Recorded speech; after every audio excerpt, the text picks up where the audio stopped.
particularly good practice by me there, getting out the car when the engine is still on, saying ready, but I thought it would be useful to make a quick recording of driving through a junction that we've just been talking about, where there are quite confusing markings on the floor, which are actually for bicycles going in two directions diagonally across the junction, a bit like a Japanese pedestrian crossing in some of their major cities.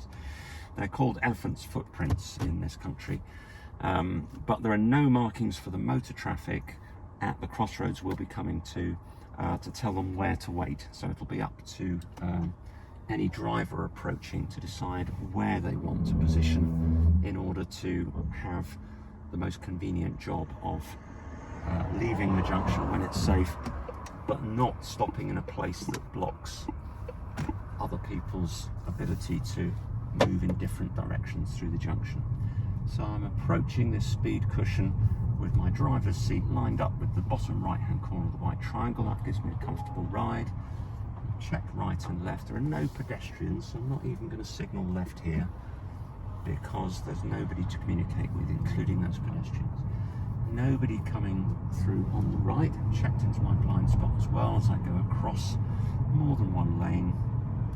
And actually I'm going to take the opportunity to go across another lane. I'm not signalling here either because the blue car in front wouldn't benefit, it wouldn't change their plan of what they're doing. They're not doing anything at the moment. By moving across to here, I will open up the glass roof and it might illuminate what's inside the car. You can see what my foot and hands are doing more easily. The red lights are going to be red for a good few seconds, so I've secured the car with the parking brake.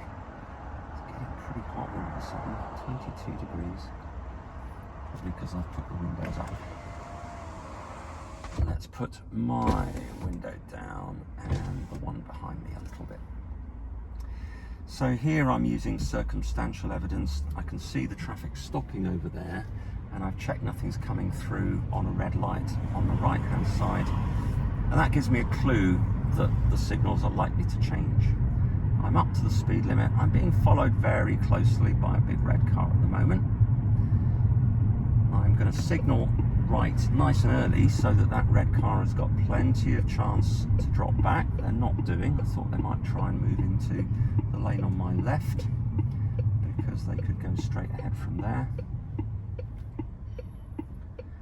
Lights have changed. Check there's no other pedestrians coming through. Look to see where my exit road is and work out where I'm going to pause so that I'm not blocking other traffic. So here is where I'd pause. There's no other traffic coming that I need to give way to, so I can just leave the junction, having looked into this road that there are no pedestrians crossing, because I would need to wait in the junction where I had paused if there were pedestrians already coming across the mouth of this new road. So this is a two-way road, so I've reverted to the left-hand side. Check mirrors. There's no one in that car, so there's nobody in my immediate vicinity to signal to turn into this road, and I've glanced up at the posts, glancing up about 3 meters as I go into the new road to check out if there's any signs. Very limited vocabulary for signs. It'll be either circles, triangles, or the hardest to discern in an urban environment, rectangles. Circles are the easiest to spot because there are very few circular things in nature or in architecture. And if there's red on the circle, it means don't do something or you're being restricted. And if there's a lot of blue, then it means you should do something, such as the sign in front of us. I'm signalling here, not because I saw something on this new road, but because there was a white taxi coming up behind me. Now I've got a triangle telling me that it becomes a two-way road, and I can see where the give way line is. Check there's nothing coming the wrong way up the one-way road on my right. The van has stopped, probably put its hazard lights on, although I couldn't tell whether it was a right signal or not.